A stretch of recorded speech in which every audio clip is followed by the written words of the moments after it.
وليا وحافظا وقائدا وناصرا ودليلا وعينا حتى تسكنه أرضك طوعا وتمتعه فيها طويلا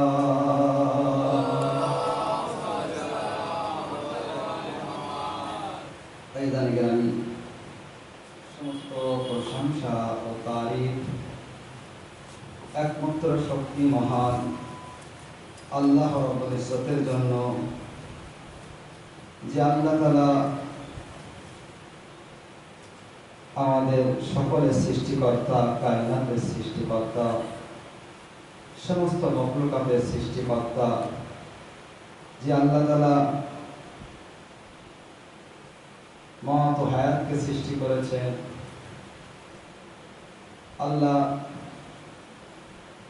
আমাদের সুযোগ দিয়েছে আমরা আবার এক জায়গায় একত্রিত হতে পেরেছি এবং মাওলা হুসাইন ইবনে আলী আলাইহিস সালামের উপরে ক্রন্দন যাতে করতে পারি।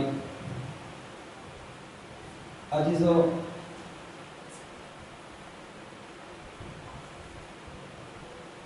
গতকাল বয়ান করছিলাম জিয়ারতে যে আসসালামু আলাইকা ইয়া ওয়ারিসা আদম সাফওয়াতুল্লাহ,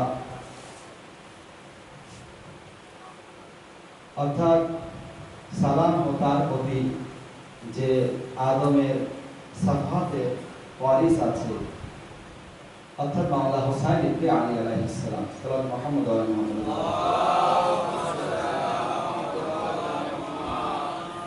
আজিজ,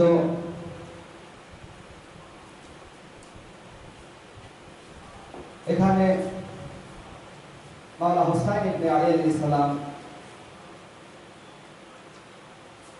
কার কার ওয়ারিস আছে একের পরে এক আমাদের ষষ্ঠম ইমাম বয়ান করেছে। আদম আলাইহিস সালামের সাফওয়াত আছে, আল্লাহ তাআলা তাকে বেছে নিয়েছে, আল্লাহ তাআলা তাকে নিযুক্ত করেছে। আল্লাহ নিজের সফি বানিয়েছে। আজিজ, যেমন তার মধ্যে একটি কারণ ছিল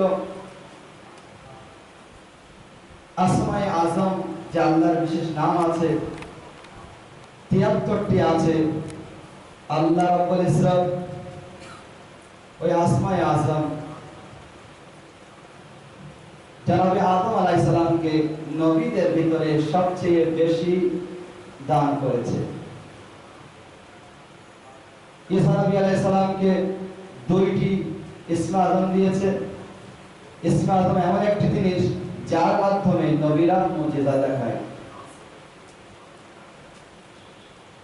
মুসা নবী ইসমে আজমের মাধ্যমে কি করতেন? যখন পকেটে হাত দিয়ে সেই হাত বার করতেন, হাত থেকে নূর বার হতো। লাঠি ফেলে দিতেন, সেই লাঠি সাপ বেনে যেত। ঈসা নবী তার জমানায় তিব অর্থাৎ ডাক্তারের বিষয়ে বিখ্যাত ছিল। এক্সপার্ট ডক্টর, সেই সময় হাকিম বলা হতো, উর্দুতে সৃষ্টি হয়েছিল। তখন যে জমানায় যেমন জিনিসের উপর মানুষ বেশি গুরুত্ব দেয়, সেই বিষয়ে আল্লাহ রাব্বুল ইজ্জত নিজের নবীকে মুজিজা দান করেছে। তো ঈসা নবী আলাইহিস সালামকে আল্লাহ তাআলা কি দান করেছে? এমন মুজিজা যে কোন মৃত ব্যক্তির গায়ে যখন স্পর্শ করতেন ঈসা নবী, মৃত ব্যক্তি জীবিত হয়ে যেত। আর মুসা আলাইহিস সালামকে আল্লাহ রাব্বুল ইজ্জত 4টি ইসমে আযম দান করেছেন। ইব্রাহিম আলাইহিস সালামকে আল্লাহ 8টি ইসমে আযম দান করেছে। নূহ আলাইহিস সালামকে আল্লাহ তাআলা 14টি ইসমে আযম দান করেছেন। আর আদম আলাইহিস সালামকে 25টি ইসমে আজম দান করেছে। তো তাকে আল্লাহ তাআলা বেছেছে, নবীদের ভিতরে বেছে নিয়েছে এবং তাকে এই মর্যাদা দান করেছে। সাল্লাল্লাহু মুহাম্মদ ওয়া আলি মুহাম্মাদের উপরে। আজিজো, তো আদম আলাইহিস সালাম আল্লাহ তাআলা তার বিষয়ে কি বলছে কোরআন মাজিদের ভিতরে, ইন্নী জাইলুন ফিল আরদে খলিফা, আমি জমিনে আদমকে খলিফা বানাতে চলেছি। খলিফা কে বানাবে? আল্লাহ রাব্বুল ইজ্জত। মানব জাতির হাতে আল্লাহ তাআলা কিন্তু দায়িত্ব ছেড়ে দিচ্ছে না। ইব্রাহিম আলাইহিস সালামের জামানা যখন আসলো, ইব্রাহিম আলাইহিস সালাম যখন পরীক্ষায় উত্তীর্ণ হলেন, কামিয়াব হলেন, তখন আল্লাহ তাআলা কি বলেছেন, ইন্নী জাইলুকা লিন-নাস ইমামা, আমি ইব্রাহিমকে ইমাম নিযুক্ত করলাম, আমি ইব্রাহিমকে ইমাম বানালাম। কে? আমি বানালাম। এখানে জাইলুন অর্থাৎ ইসমে ফাইল গ্রামারে হিসেবে ব্যবহার হয়েছে। বানানে ওয়ালা কে আছে? আল্লাহ তাআলা।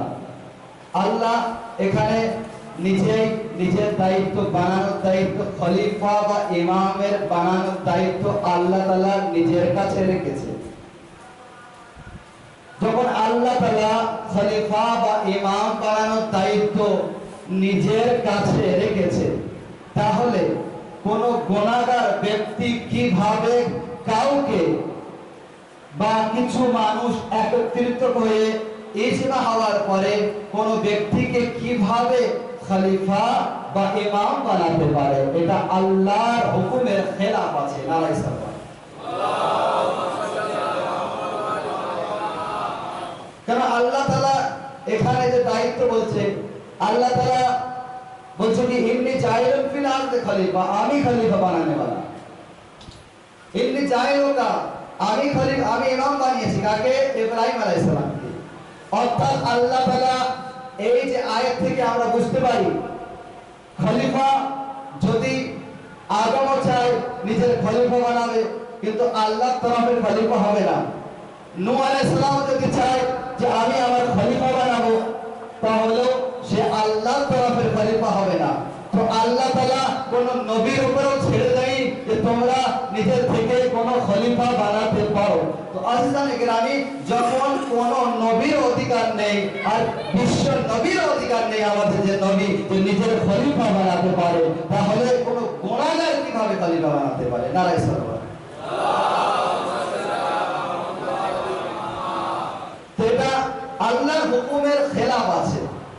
এবার হয়তো অনেকে প্রশ্ন করতে পারে কি, বা অনেকের মাথায় প্রশ্ন আসতে পারে আপনাদের, যদি এরকমের ময়দানে আল্লাহর নবী, বিশ্ব নবী মাওলা আলী ইবনে আবি তালিব আলাইহিস সালামকে নিজের হাতে করে উঁচু করে দেখিয়ে বলেছিলেন, মান কুনতু মাওলাহু ফাহাযা আলিয়ুন মাওলা, আমি যার যার মাওলা ছিলাম, আজ থেকে আলীও তার মাওলা।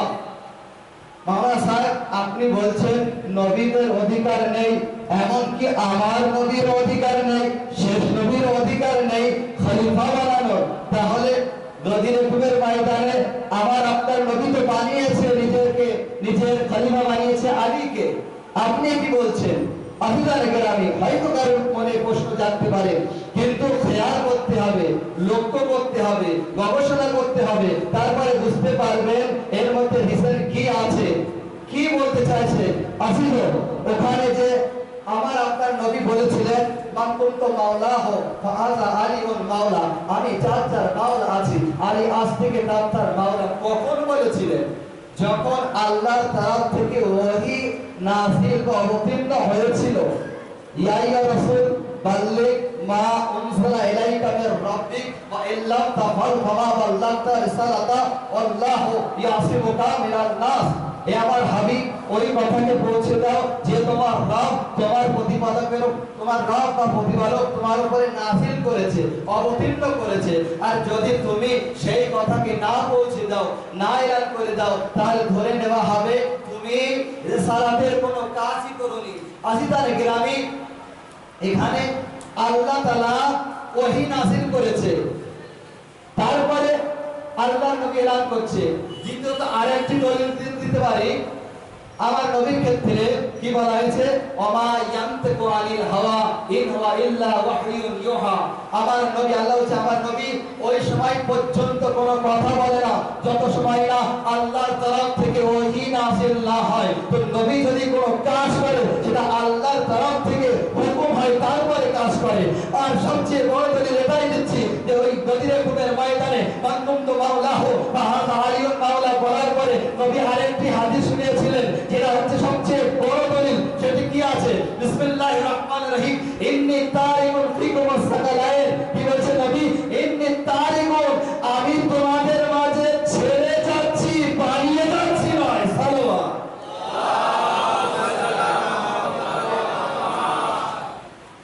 আমি ছেড়ে যাচ্ছি খলিফা, ইমাম, হাদি, রাহবার। আমি বানাচ্ছি না, বানানোর কাজ আল্লাহ তাআলা। আল্লাহ তাআলা নিজের হাতে এই দায়িত্ব রেখেছে যে খলিফা বা প্রতিনিধি আমি বানাবো। কোনো বান্দার হক নেই, এমনকি কোনো নবীরও হক নেই। নারায়ে সালাওয়াত। আজিজ, তো এখানে আমরা বুঝতে পারলাম আল্লাহ তাআলা আদম আলাইহিস সালামকে নিযুক্ত করেছে, বেছে নিয়েছে এবং মানব জাতির জন্য নিজের খলিফা বা প্রতিনিধি বানিয়েছে। তারপরে দেখুন, যখন খলিফা বানালেন, ইবলিস তার বিষয়ে আপনারা জানেন, ইবলিস যে ইবাদতে বিখ্যাত ছিল, ইবাদতে বিখ্যাত ছিল, ফেরেশতারা যখন জমিনে এসে দেখলো কানা মিনাল জিন, এই বিষয়ে বলা আছে কানা মিনাল জিন, অর্থাৎ ইবলিস জিনদের মধ্য থেকে একজন ছিল। জমিনে যখন ইবলিসের দিকে খেয়াল করলো ফেরেশতারে এত ইবাদত করে, এত ইবাদতকারী, এত সিজদা করে, তখন ওর ইবাদত দেখে ফেরেশতারা কি করলো, আল্লাহ তাআলার কাছে বলল, হে আমার প্রতিপালক, হে আমার রব, আমরা এই ইবলিসকে নিজের সাথে জান্নাতে নিয়ে যেতে চাই। আল্লাহ তাআলা তার উত্তরে বলেছিলেন, কি বলেছিলেন, তোমরা যদি চাও তাহলে নিয়ে এসো। আল্লাহ তাআলা নিজের চাওয়া নয়, তোমরা যদি চাও তাহলে নিয়ে এসো। এখানে ফেরেশতারা তার জাহিরি, তার সামনের জিনিস ইবাদত করছিল, সেটি দেখছিল, তার ভেতরের জিনিস, তার মনের জিনিস, তার অন্তরের জিনিস কিন্তু দেখতে পায়নি। সেই কারণে জাহির জিনিস, সামনের জিনিস দেখে তারা ফেদা হয়ে গেল। তারা আল্লাহর কাছে বলতে লাগলো যে আমরা ইবলিসকে নিয়ে যেতে চাই কোথায়? জান্নাতে। ইবলিস জান্নাতে আসলো। আজিজ, ইবলিস যখন জান্নাতে আসলো আর আল্লাহ রাব্বুল ইজ্জত আদম আলাইহিস সালামের পুতলা বা পুতুল বানানোর পরে যে রূহ দিয়েছিল, আল্লাহ বলছিল হুকুম একদা যে আমি আদমকে বানাবো, তোমাদের মধ্যে থেকে একজন আছে সে আদমের সিজদা করবে না। আগে বলেছিলেন আল্লাহ তাআলা, তোমাদের মধ্যে থেকে একজন আছে যে আদমের সিজদা করবে না, তার উপরে আমার লানত কিয়ামত অবধি বর্ষণ হতে থাকবে। তার উপরে আমার লানত কিয়ামত অবধি বর্ষণ হতে থাকবে। যখন এই কথা শুনলো ফেরেশতারা কাঁপতে লাগলো। প্রত্যেক ফেরেশতারা ভয় খেয়ে গেল, আমরা তো হব না, আমি তো হব না, আমার উপরে লানত বর্ষণ হবে না তো। কাঁপতে লাগলো ভয়। তারপরে তারা কি করলো জানেন? ফেরেশতারা কি করলো? ইবলিসের কাছে গেল। ইবলিসের কাছে গিয়ে বলছে, হে ইবলিস, আল্লাহ তাআলা এমন কথা বলছে কি আমাদের মধ্য থেকে একজন আদমকে সিজদা করবে না, তার উপরে লানাত বর্ষণ হতে থাকবে আল্লাহ তাআলার তরফে ইলা ইয়াউমিল কিয়ামা, কিয়ামত অবধি লানাত বর্ষিত হতে থাকবে। আজিজ, ইবলিস এই কথা শুনলো। ফেরেশতারা বলল, হে ইবলিস, আমাদের জন্য তুমি দোয়া করো, আমাদের জন্য তুমি দোয়া করো। কত বড় ইবাদতকারী ভাবছিল ইবলিস, আর ইবাদতকারী ছিল ইবলিস। আমাদের জন্য তুমি দোয়া করো যেন আল্লাহ তাআলা আমাদের উপরে লানাত বর্ষণ না করে। প্রত্যেক ফেরেশতা একের পর এক দিতে লাগলো যে আমার জন্য দোয়া করো। ইবলিস এত বড় অহংকারী ছিল, সেও দোয়া করতে লাগলো, হে আল্লাহ তাআলা, ওই লানাতি যেন এই ফেরেশতা না হয়, হে আল্লাহ তাআলা, ওই লানাতি যেন এই ফেরেশতা না হয়, হে আল্লাহ তাআলা, তোমার লানাত যেন এই ফেরেশতার উপর বর্ষণ না হয়। একের পর এক লাইনে যেতে লাগলো ইবলিসের কাছে। কারা? ফেরেশতারা ইবলিসের কাছে। কত বড় মুত্তাকি ভাবছিল আসিজ। তো ইবলিসের জাহিরি জিনিসকে দেখে, জাহিরি ইবাদতকে দেখে তারা এমন ভাবছিল, তার সম্মান করছিল, কিন্তু কত বড় অহংকার ছিল ইবলিসের যে নিজে একবার দোয়া করলো না, এ আল্লাহ তাআলা যেন আমার উপরে লানাত বর্ষণ না হয়। এত বড় অহংকারী ছিল ইবলিস। আজিজানে কেরামি, তো ইবলিস প্রথমে আরেকটি ভুল করেছিল। প্রথমে যে কি কিয়াস করেছিল, প্রথমে কিয়াস করেছিল। কখন? যখন আল্লাহ রাব্বুল ইজ্জত আদমের পুতুল বানানোর পরে তার পুতুলের ভিতরে যখন রূহ দিল, ফেরেশতাদের হুকুম দিল, তোমরা সিজদা করো, তোমরা আদমকে সিজদা করো। ফাসাজদু কুল্লুহুম ইল্লা ইবলিস, সমস্ত ফেরেশতারা সিজদা করলো, ইবলিস সিজদা করলো না। ইবলিস সিজদা করলো না। তো ইবলিস যখন সিজদা করলো না, তার যে ভিতরে কি ছিল, যে শয়তান ছিল, সেটা তখন বার হয়ে গেল। এতদিন কেউ দেখতে পায়নি যে তার মধ্যে কি শয়তানি আছে। তার সামনে জিনিসটি দেখতে লাগলো এবং খুশি হতে লাগলো। সেই কারণে জান্নাতে নিয়ে আসছিল ফেরেশতারা। আজকে বুঝতে পারছে ইবলিসের শয়তান যে ভেতরে ছিল সেটা বার হয়েছে। তো আজিজানে কেরামি, যখন ইবলিস ইনকার করলো, অমান্য করলো, তো কিয়ামত অবধি ইবলিস লানাতি হয়ে গেল। তো নবীর বাসরে বাঁটনে ওয়ালা নবীর সাহাবীরা এমন কিছু ছিল যারা নবীর আশেপাশে ঘুরতো, তাদের ভিতরেও এমন ইবাদতকারী ছিল। যখন আল্লাহর নবী যখন কি হলো, দুনিয়া থেকে চলে গেলেন আল্লাহর নবী, তখন সেই সমস্ত ব্যক্তির ভেতরে শয়তান যখন বার হলো, এমন ভাবে বার হলো, তারা নবীর আহলে বাইতের উপরে জুলুম করতে লাগলো। ও কানা মিনাল কাফিরিন, ইবলিসের ক্ষেত্রে বলছে কি কানা মিনাল কাফিরিন। ইবলিস আগে থাকতে কি ছিল? আগে থেকেই কাফির ছিল।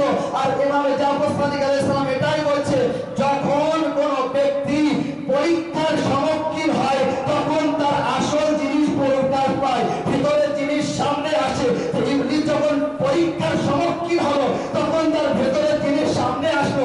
অনুরূপ ভাবে নবীর কিছু সাহাবী ছিল, তাদের সামনে যখন পরীক্ষা আসলো, পরীক্ষার সম্মুখীন তারা হলো। যখন নবী চলে গেল, সম্পদের জন্য, পদের জন্য তারা কি করলো? তাদের ভেতরে শয়তান বাইরে আসলো, আহলে বাইতের উপরে জুলুম করে তারা কিয়ামত অবধি লানাতি হয়ে গেল। ও কানা মিনাল কাফিরিন, নবীর পরে তারা এমন জুলুম করেছে যে ইমাম আলাইহিস সালামের হাদিসের মাধ্যমে প্রমাণ হচ্ছে তারা আগে থাকতেই কাফির ছিল। নারায়ে সালাওয়াত।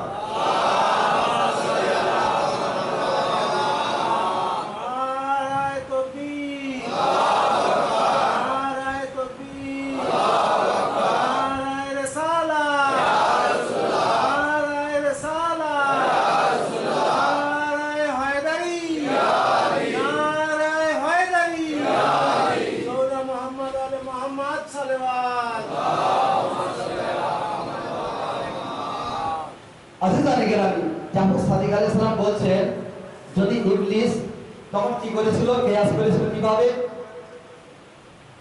খালাকতানি মিন নার ওয়া খালাকতাহু মিন তিন।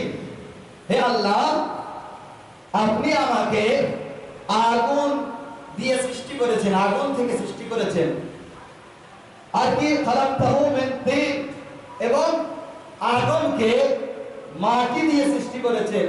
সুতরাং আগুন মাটির থেকে শ্রেষ্ঠ বা উত্তম আছে। কিভাবে সম্ভব যে আমি ওর থেকে শ্রেষ্ঠ বা উত্তম? তাহলে আমি কিভাবে সম্ভব তার চেষ্টা করব, কেননা আমি ওর থেকে উত্তম আছি, আমি ওর থেকে শ্রেষ্ঠ আছি। এইভাবে কিয়াস করব। আজিজ, এখানে এমন ভাবে বলছে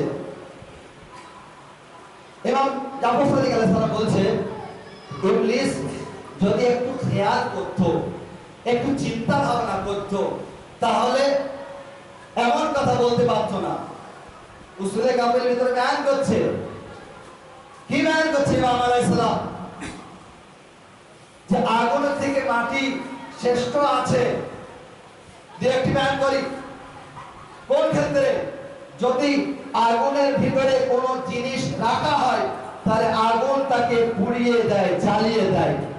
আর যদি মাটির ভিতরে কোনো জিনিস রাখা হয় সেই ক্ষেত্রে মাটি কি করে?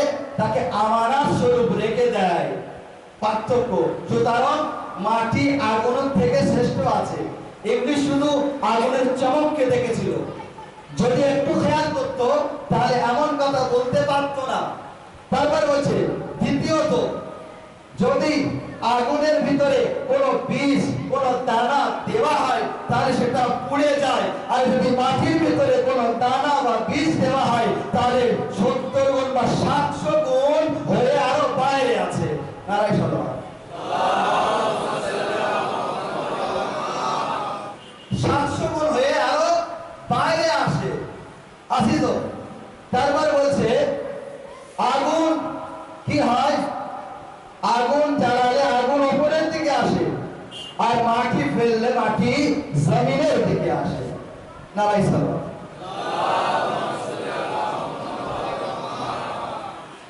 তো আগুনের থেকে মাটি শ্রেষ্ঠ আছে।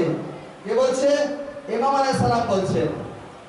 অথচ তাহলে যখন মাটির থেকে, মাটি আগুনের থেকে শ্রেষ্ঠ আছে, আর মাটির মাধ্যমে আল্লাহ তাআলা আদম আলাইহিস সালামকে সৃষ্টি করেছেন।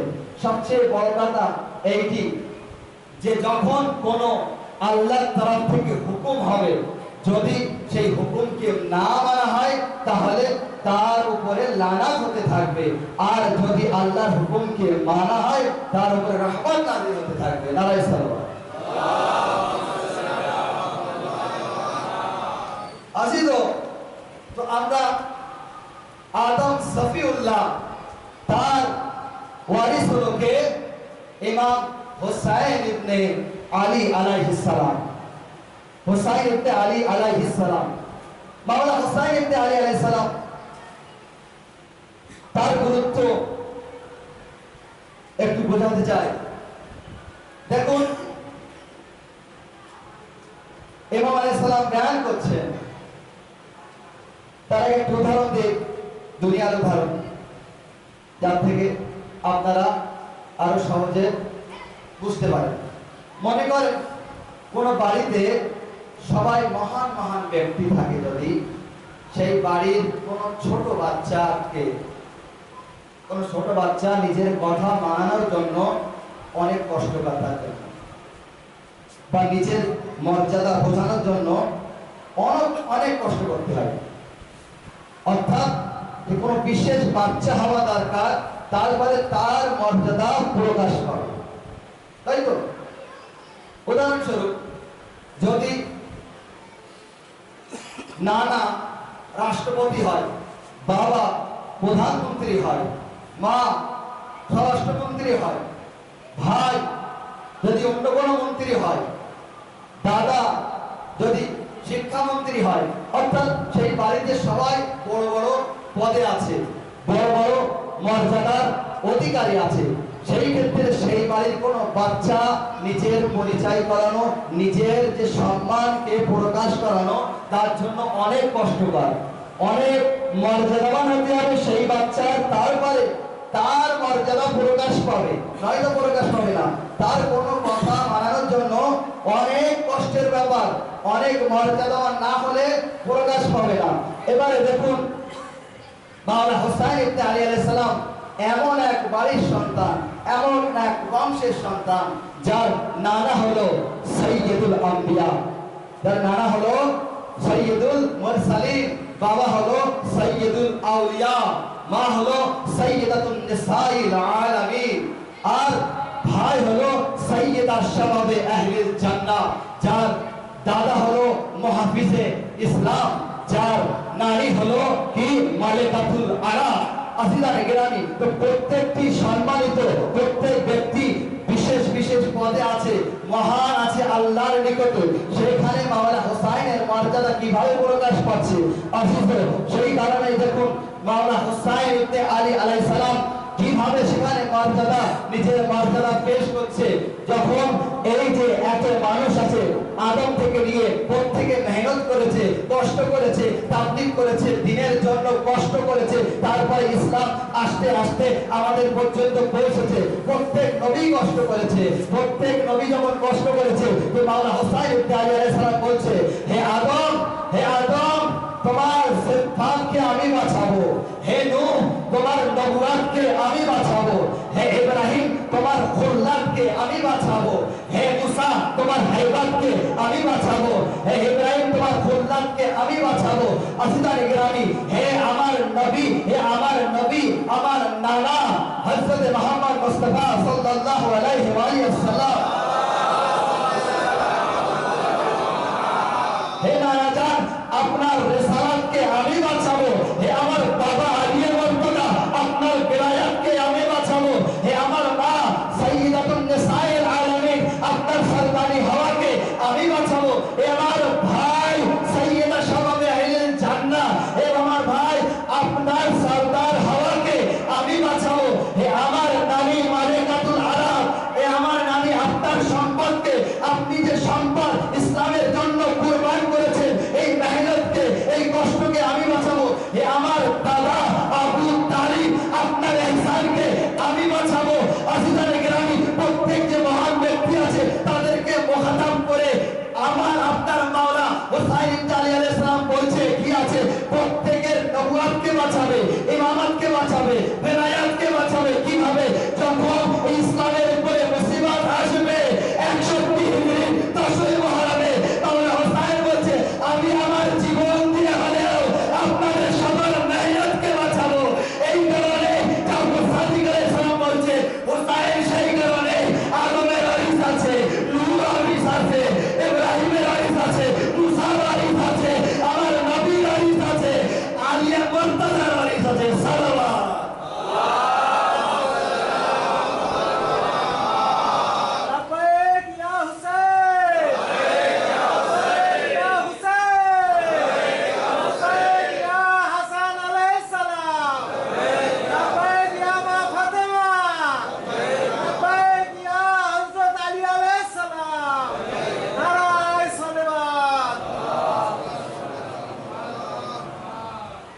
আমি আপনাদের সবার কষ্টকে বাঁচাবো, আপনাদের সবার মেহনতকে বাঁচাবো। আপনাদের যে জাহমাত করেছেন, আপনারা এতদিন ধরে অনেক কষ্ট করে আস্তে আস্তে দ্বীন ইসলামকে প্রচার করেছেন, এই যে কষ্ট, আমার নবী যে কষ্ট করেছে, কাফিরদের কাছে মার খেয়েছে, কেন? ইসলামের স্বার্থে। আমার আপনার মাওলা আলী মুর্তজা কি করেছেন? শহীদ হয়েছে মসজিদে কুফায়, তার মাথার উপরে বিষাক্ত তলোয়ার মেরে শহীদ করা হয়েছে। সেই শহীদ হওয়ার কি তার ফল কি হতে পারে? যদি মাওলানা হোসাইন ইবনে আলী আলাইহিস সালাম কারবালার ময়দানে যদি নাশ শহীদ হতেন, নিজের পরিবার বংশ তারপরে সঙ্গী সাথী সহ যদি শহীদ না হতেন, তাহলে আদম আলাইহিস সালামের মেহনত বেকার হয়ে যেত, নূহ আলাইহিস সালামের মেহনত বেকার হয়ে যেত, ইসমাঈল আলাইহিস সালামের মেহনত বেকার হয়ে যেত, মুসা আলাইহিস সালামের মেহনত বেকার হয়ে যেত, সমস্ত নবীদের মেহনত বেকার হয়ে যেত। সেই কারণে প্রত্যেক নবীর মেহনতকে, কষ্টকে মাওলানা হোসাইন ইবনে আলী নিজের জান দিয়ে বাঁচিয়েছেন। এই কারণে প্রত্যেক নবীর ওয়ারিস হচ্ছে মাওলানা হোসাইন ইবনে আলী আলাইহিস সালাম। আজিজো, মাওলা হুসাইন কে আছে? মাওলা হুসাইন ইবনে আলী আলাইহিস সালাম কে আছে? খাজা মঈনুদ্দিন চিশতি তার বিষয়ে বলছে শাহ আস্ত হুসাইন, হুসাইন কি বাদশা আছে। দেখুন শাহ মানেও কিন্তু বাদশা, কিন্তু শাহ কি তার বাদশাহত, তার রাজত্ব কিন্তু মেহদুদ, নির্দিষ্ট আছে কিছু দিনের জন্য। সেই কারণে পরের বাক্য বলছে শাহ আস্ত হুসাইন, বাদশাহ আস্ত হুসাইন, হুসাইন শাহ, হুসাইন বাদশাহ। দিন আস্ত হুসাইন, হুসাইন কি আছে? দিন আছে, হুসাইন দিন আছে। দিপানা আস্ত হুসাইন, এবং দিনের রক্ষাকারী মাওলা হুসাইন ইবনে আলী আছে। আল্লাহু আকবার। খাজা মঈনুদ্দিন চিশতি তিনি পর্যন্ত মাওলা হুসাইনের এই যে ফজিলত বয়ান করেছে, তার যে রওজা আছে, তার যে দরগাহ আছে আজমির শরীরে, সেখানে সামনে লেখা আছে এই বাক্যটি, এই শেরটি কি ফারসি শের। তো লেখা আছে কি শাহ আস্ত হুসাইন, বাদশাহ আস্ত হুসাইন, দি আস্ত হুসাইন, দীপানা আস্ত হুসাইন, সরদার নাদার দাস দার দস্তে জিদ। মাথা দিয়ে দিলেন কিন্তু নিজের হাতকে এজিদের হাতে দিলেন না। হককে বিনায় লা ইলাহা আস্ত হুসাইন, কি এই যে হকের ভিত হচ্ছে হুসাইন ইবনে আলী আলাইহিস সালাম। এবার দেখুন এখানে শাহ আস্ত হুসাইন, বাদশাহ আস্ত হুসাইন, দি আস্ত হুসাইন, দীপানা আস্ত হুসাইন, সরদার দাদ না দস্তে জিদ, হককে বিনা লা ইলাহা আস্ত হুসাইন, এখানে যে বয়ান হয়েছে দেখুন মাওলা হুসাইন আলাইহিস সালামের মর্যাদা বয়ান হচ্ছে। যার মিসর এখানে দেওয়া হয়েছে, কিন্তু মাওলা হুসাইন আলাইহিস সালাম তার নাম এসে কতবার? শাহ আস্ত হুসাইন, বাদশাহ আস্ত হুসাইন 2, দি আস্ত হুসাইন 3, দীপানা আস্ত হুসাইন 4, সরদার দাস দার দস্তে জিদ, হককে বিনা লা ইলাহা আস্ত হুসাইন। অর্থাৎ 4 মিসরে আছে, কিন্তু মাওলা হুসাইন ইবনে আলী আলাইহিস সালামের নাম খাজা 5 বার ব্যবহার করেছে। অর্থাৎ পঞ্চতনের এক কাষ্টি হচ্ছে, পঞ্চতনের এক কলি হচ্ছে মাওলা হুসাইন ইবনে আলী আলাইহিস সালাম। সাল্লাল্লাহু মুহাম্মদ ওয়া আলা আজিজ। তারপরে দেখুন এখানে হুসাইন শব্দ কোন কোন লাইনে ব্যবহার হয়েছে? শাহ আস্ত হুসাইন, হুসাইন বাদশাহ আছে, বাদশাহ আস্ত হুসাইন, হুসাইন বাদশাহ। দি আস্ত হুসাইন, দীপানা আস্ত হুসাইন, সরদার দাস দার দস্তে জিদ। একটি লাইনে মাওলা হুসাইন ইবনে আলী আলাইহিস সালামের নাম খাজা বাবা ব্যবহার করেনি নিজের ওই শেরে, নিজের ওই কাসিদার ভিতরে ব্যবহার করেনি। এখানে বোঝার বিষয় আছে, খেয়াল করার বিষয় আছে। খাজা বাবা হতে পারে তার ভিতরে জ্ঞান আছে, তার ভিতরে শিক্ষা ছিল, সেই কারণে এত সুন্দর একটি শের কবিতা সে লিখে গিয়েছে। কেন? এর কারণ কি? যে লাইনে, প্রত্যেক লাইনে মাওলা হুসাইনের নাম আছে, একটি লাইনে মাওলা হুসাইন ইবনে আলীর নাম তিনি রাখলেন না। কেন? এই কারণে ওই লাইনে কি আছে? সরদার দাস তার দস্তে জিদ, মাথাকে দিলেন কিন্তু নিজের হাত এজিদের হাতে দিলেন না। ওই লাইনে এজিদের নাম আছে। আফিদানে গ্রামী তো এজিদ দুজনা, এজিদ আর মাওলা হুসাইন ইবনে আলী আলাইহিস সালাম দুজনার মধ্যে পার্থক্য রেখেছে। একজন হচ্ছে যে অনেক সম্মানের অধিকারী, আর একজন হচ্ছে সবচেয়ে খারাপ মানুষ। তো এই কারণে যে মাওলা হুসাইনের পাশে এত নিকৃষ্ট মানুষের নাম পর্যন্ত আসতে পারে না। নারায়ে সালাওয়াত। এত নিকৃষ্ট মানুষের নাম পর্যন্ত আসতে পারে না। এই হচ্ছে মাওলা হুসাইন ইবনে আলী আলাইহিস সালামের ফজিলত। তো নবীদের ওয়ারিস হচ্ছে মাওলা হুসাইন ইবনে আলী আলাইহিস সালাম। আজিজ, ইনশাআল্লাহ একের পরে এক দিন বয়ান করব আপনাদের সামনে আরো মর্যাদা কি মাওলা হুসাইন ইবনে আলী আলাইহিস সালাম কার কার ওয়ারিস আছে। আদম আলাইহিস সালামের ফজিলত এখানে শেষ হয়েছে, বিস্তারিত আর বলবো না। এবারে এরপর থেকে ইনশাআল্লাহ আগামীকাল আবার নূহ আলাইহিস সালাম, মুসা আলাইহিস সালাম, ইব্রাহিম আলাইহিস সালামের পর্ব আসবে।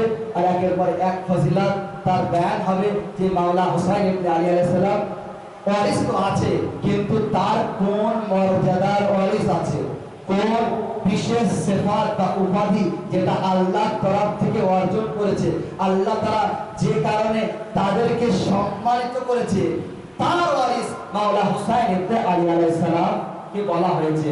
আহলে বাইতগণরা বয়ান করেছে।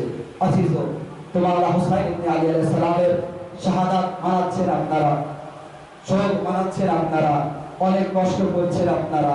আল্লাহ তাআলা আরো তৌফিক দেন যেন সুন্দর থেকে সুন্দর ভাবে এই আজাদারি আপনারা পালন করতে পারেন, আমরা সকলে পালন করতে পারি। আজকে খবর শুনলাম বোম্বের খবর, যে বোম্বে জুলুসের খবর নিচ্ছিলাম, ওখানে জুলুস হবে কিনা। যখন ফোন করলাম জানতে পারলাম জুলুস তো দূরের কথা, কোনো ইমাম বাড়ির মসজিদ হচ্ছে না।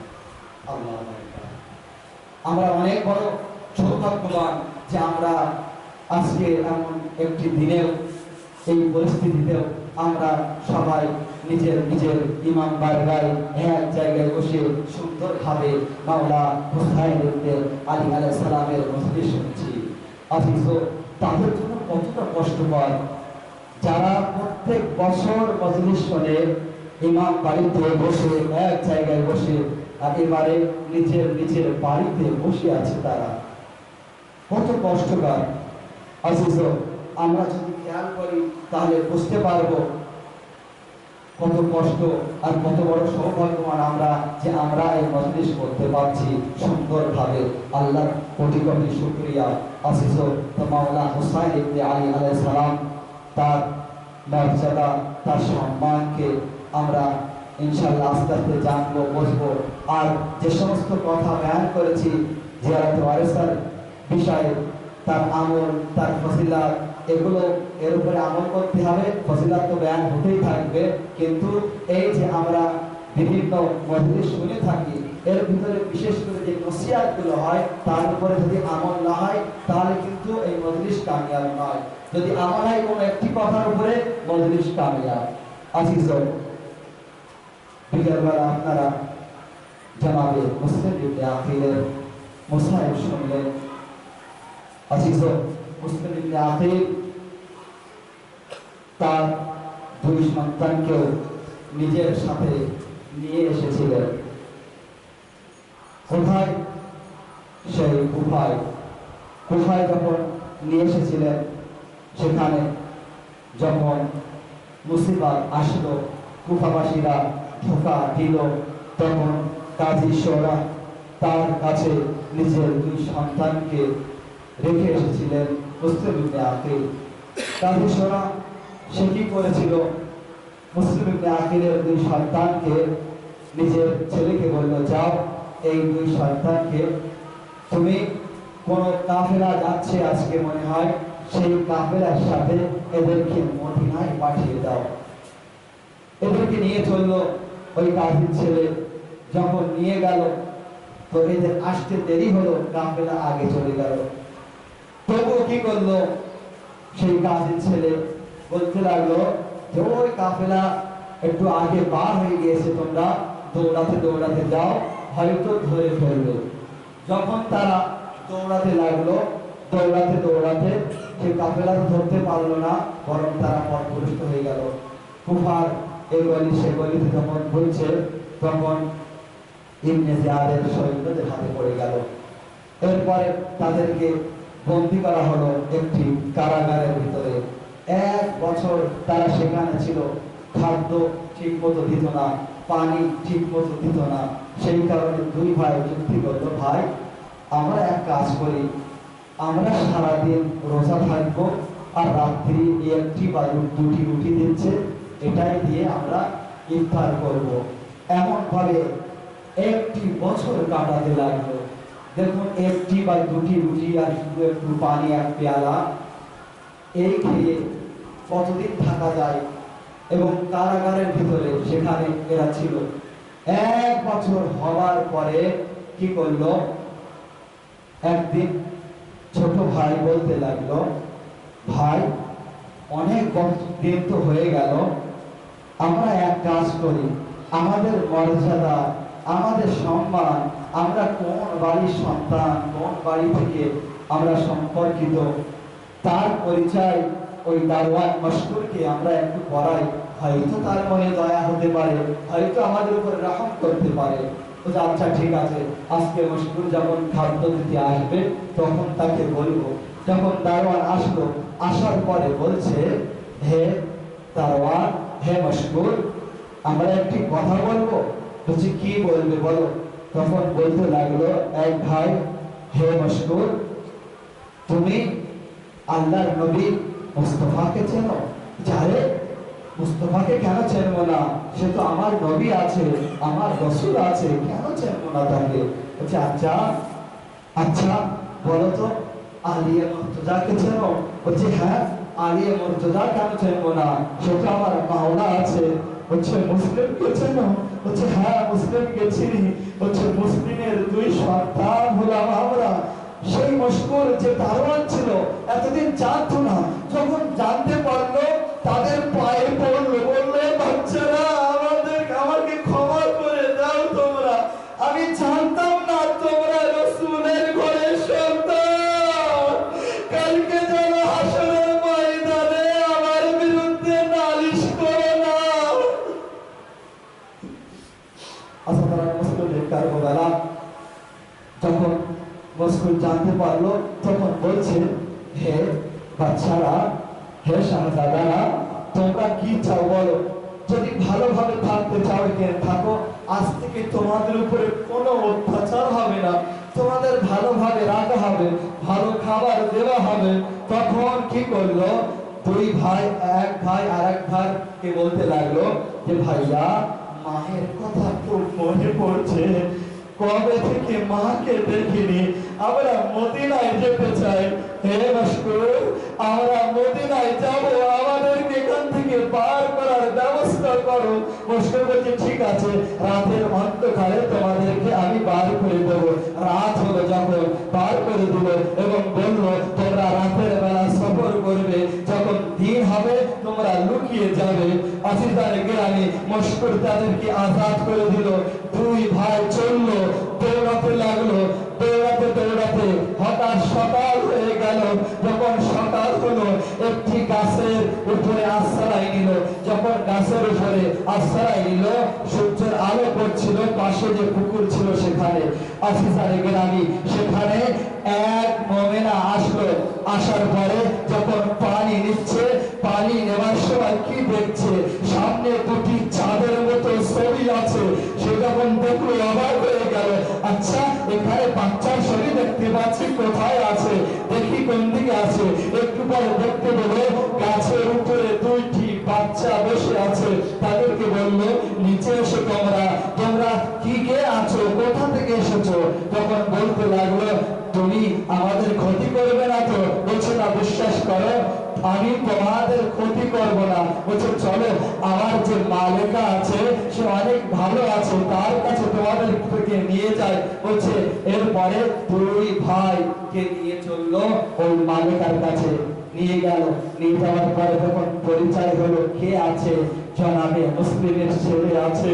ওর বাড়ির যে বিদ্যা ছিল, সে প্রেমিকা ছিল, চাহের ওয়ালি ছিল। সে যখন জানলো মুসলিমের সন্তান, তখন তাদেরকে জড়িয়ে আদর করতে লাগলো, ছবি খেতে লাগলো। আরে তোমরা মুসলিমের সন্তান আছো, নবীর ঘরানায় আছো, চলো ঘরে চলো। ঘরে প্রবেশ করার পরে সুন্দর ভাবে তাদের খিদমত করলো। যখন তারা খিদমত করার পরে পাশের ভাই শুতে দিল। সবাই যখন শুয়েছিল, দুই ভাই ঘুমিয়ে পড়লো। রাত্রে তার স্বামী ফিরল, হারিস ছিল তার নাম। যখন তার স্বামী ফিরল, অস্থির আছে, পেরেশান আছে। স্ত্রী জিজ্ঞাসা করলো কি হলো, এত অস্থির কেন? তখন বলতে লাগলো আজকে সারাদিন মুসলিমের দুই ছেলেকে খুঁজছি কিন্তু পাচ্ছি না।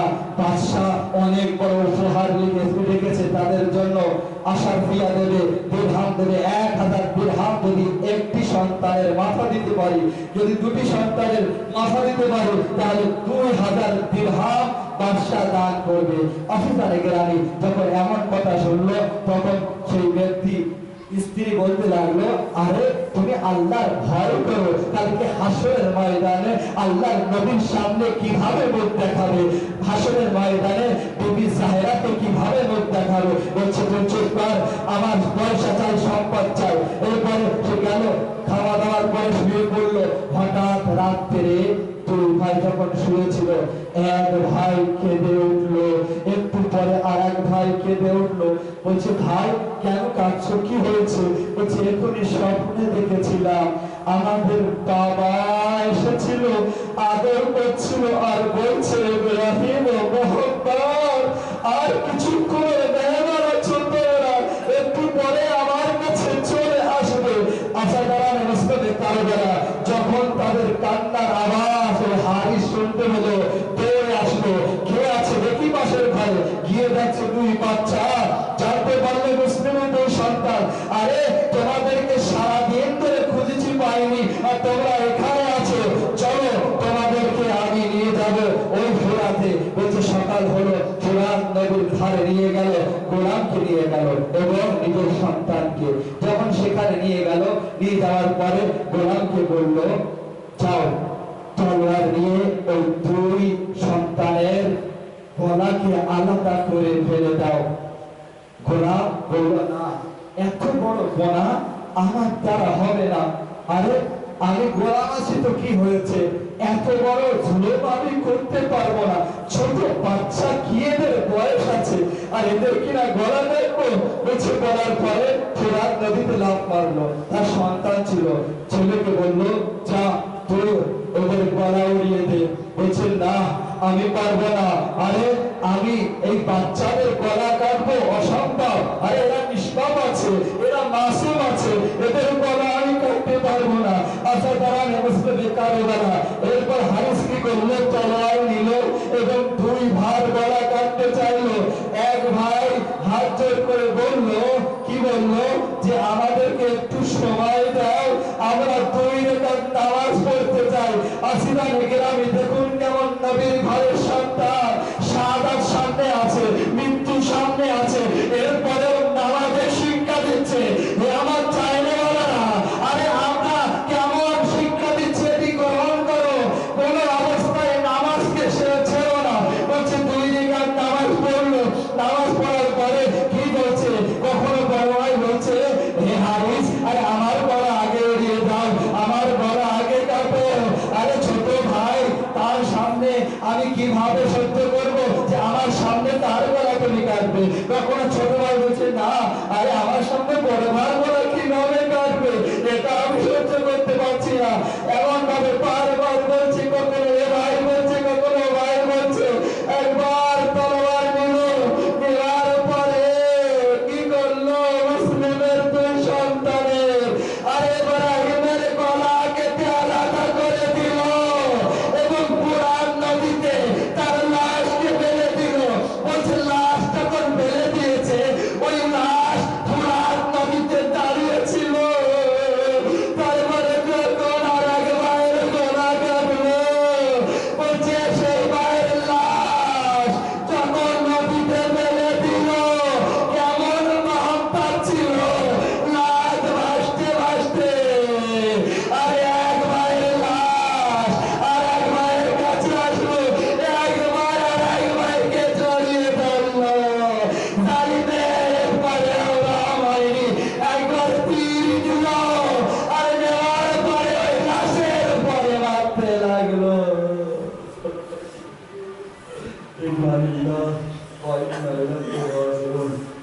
রিজান বিকাজাহি ওয়া তাসলিমান লিআমরি আলা রাহমাতুল্লাহি আলাল কওমিজ জালিমিন।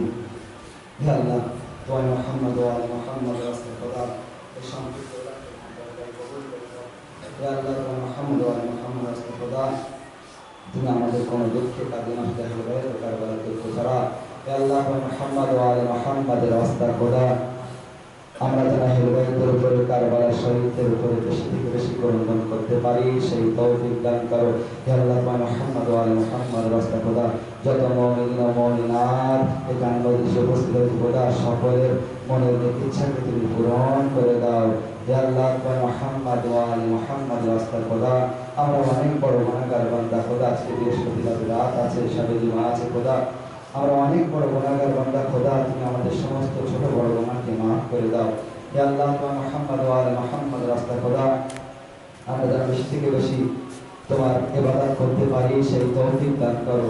হে আল্লাহ মুহাম্মদ ওয়া আলি মুহাম্মদ রাস্তা খোদা শানে হায়দার কারদার পৃথিবীর যেখানে যেখানে আছে তাদের জান মাল ইজ্জত সম্মান ও আবরুর হেফাজত করো। হে আল্লাহ দুশমন আহলে বাইতকে নিষ্কো নাবুদ করে দাও। হে আল্লাহ মুহাম্মদ ওয়া আলি মুহাম্মদ রাস্তা খোদা এই আজাদারি আমরা যারা সুন্দর থেকে সুন্দরভাবে পালন করতে পারি সেই তৌফিক দান করো। হে আল্লাহ যারা পালন করতে পারছে না তাদের তৌফিক দান করো, তারা যেন এই আজাদারি পালন করতে পারে। হে আল্লাহ মুহাম্মদ ওয়া আলি মুহাম্মদ রাস্তা খোদা তুমি আমাদের যুগের ইমামকে তাড়াতাড়ি জোহর করে দাও। হে আল্লাহ আমরা সবাই যেন যুগের ইমামের গোলামদের মধ্যেও যেন বন্ধ হয় সেই তৌফিক দান করো। রব্বানা তাকাব্বাল মিন্না ইন্নাকা আনতাস সামিউল আলিম ওয়া আনতা